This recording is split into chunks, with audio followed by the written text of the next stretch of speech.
Hello everyone, today I'll be talking about a new manga called Super Hxeros. This will be the first manga related video on this channel.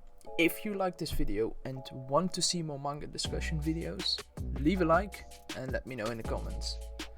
But let's begin with discussing this interesting manga. At the moment there is one volume released of this manga and it consists of 4 chapters at the moment. This manga, I would say, there is superhero themes mixed with harem tropes and a lot of Echii stuff is sprinkled in. So let's begin with talking about the story. In my opinion, this manga has 2 main characters at the moment, which are Enyo and Kirara, and a slew of supporting characters. The book starts with a flashback of Enyo and Kirara when they were young children playing in the park. Here, Kirara is introduced as a lively child that is not afraid of teasing Renyo, and there are even hints that there could be something romantic between them, like a romantic tension, let's say. Fast forward 5 years and we meet our main characters again in high school. Renyo is surrounded by his friends, which are showing him some doujins or porn magazines, I think, so they are very horny, and Kirara is surrounded by some girls. But the main difference is that Kirara is not the person she was when she was younger. She now hates guys and finds their behavior disgusting. So something has happened to her in those 5 years, and for the first chapter, maybe the first 2 chapters, that's the main mystery of this manga. But I would say, so far so standard, right? Well, did I tell you that there were aliens in this manga? Yes, aliens. The Kisaichu. I'm not sure if I say that correctly, but let's go with it. They have descended on Earth and have appeared in the area where Enjo and Kirara are at the moment. The Kisaichu, or the aliens, are an insect-like alien sort that wants to eradicate the human race. But their way of doing so is an interesting one. The aliens want to eradicate the humans by feeding on their H energy. And Japan being Japan means that H energy is their sexual lust. So instead of, like, just killing people, they steal their H energy, which is really interesting. But instead of there being a governmental body that fights this incursion of insects alien, there are the Super Hxeros. And of course, Renjo is part of it.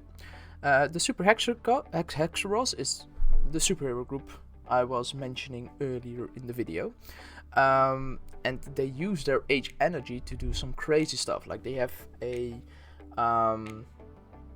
watch on their wrist, and that transforms their H energy into real energy or something like that, and they use that to explode off their clothes and fight the aliens by punching them in the face or body, whatever. But exploding off their clothes means that at the end of every fight with the aliens, the Super Hxeros members are naked as fuck. A bit corny, but I'm not complaining that much. Okay, back to the first chapter. The first chapter mostly focuses on the estranged relationship between Enjo and Kirara. Like, there are some fights between Enjo and aliens as well, but it mostly focuses on Kirara being distant to Enjo and being all weirded out because he's a boy and she's a girl. The chapter ends with Enjo and Kirara being attacked by a Kisaichu, or by such an alien, and Enjo being unable to save them because in an earlier scene he already used all his H energy to fight another alien. So they run away, of course. Enjo takes Kirara's hand and they run towards the park where it all began, let's say.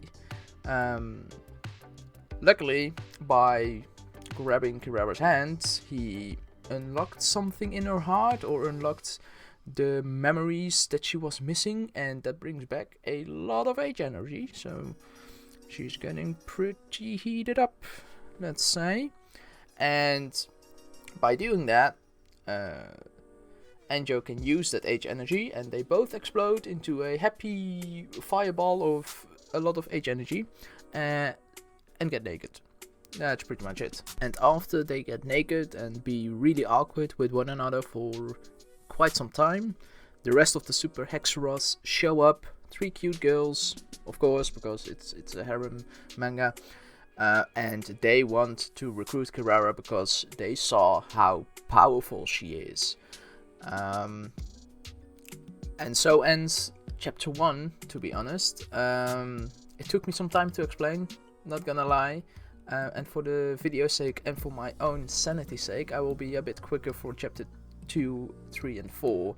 Because I don't want to spoil everything that happens, but I thought it would be important to, like, the first chapter of this manga is mostly to introduce the world and introduce the characters, so to give some more time to chapter 1 in this discussion I thought would be appropriate.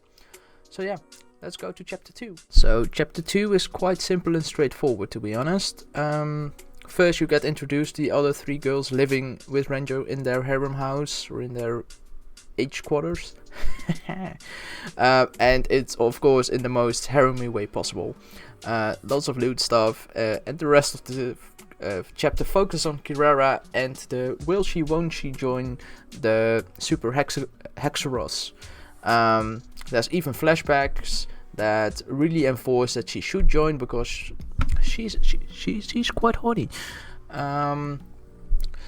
But yeah, and of course the aliens are involved as well. So in the end, they fight, or Kirara fights an alien with Renjo again, and after that she's in and she wants to join. So chapter 3 and 4 actually focus on the interactions between the members of the Super Hxeros, mostly between Kirara and the rest of them, because Kirara has a lot of difficulties adjusting to her new way of living, let's put it like that. She is really failing at being helpful to the team. Like, every time she helps defeating an alien, she just stands on lookout, because she cannot replicate the big H energy bomb that she did in chapter 1, let's put it like that. This leads of course to a lot of friction between Kirara and the other members of the team, especially the girl members of the team, for some reason, because Renjo is like, I'll give her some time, I like her. So yeah, a lot of friction, until one of the other members say, yo, did you replenish your H energy? You need to do that. Here, have some loot magazines and do something to increase your H energy. But Kirara can do it. She can't. Because of what happened all those time ago. Of course, at this moment we know that she was attacked by an alien when she was younger and that all her H energy was taken, but apparently it can come back. So yeah. She's not using the magazines. Instead, she puts on a really nice pair of underwear and she goes to Renjo's room, because he is the only one where she's comfortable with, and that already did bring back some H energy in the previous chapters. That's why that big explosion happened in chapter 1, I think, or chapter 2. So yeah, so she enters the bedroom and that's where the manga ends. So all in all, I think it was a fun read. It was really Japanese and a bit weird, to be honest, but the art and storytelling were pretty good and I liked the characters in total. Renjo and Kirara were pretty cute together, I must admit, and the supporting cast was pretty good as well. Like, I enjoyed all of them. They all had struggles, they all had victories, a lot of naked scenes, because that's just what this is, I guess. So yeah, I will probably just be a degenerate and buy the future volumes as well. But that will do it for this video. I hope you enjoyed, and thank you all for watching and listening to my mumbling about a manga probably no one knows. Thank you for watching. I will see you all in the next video.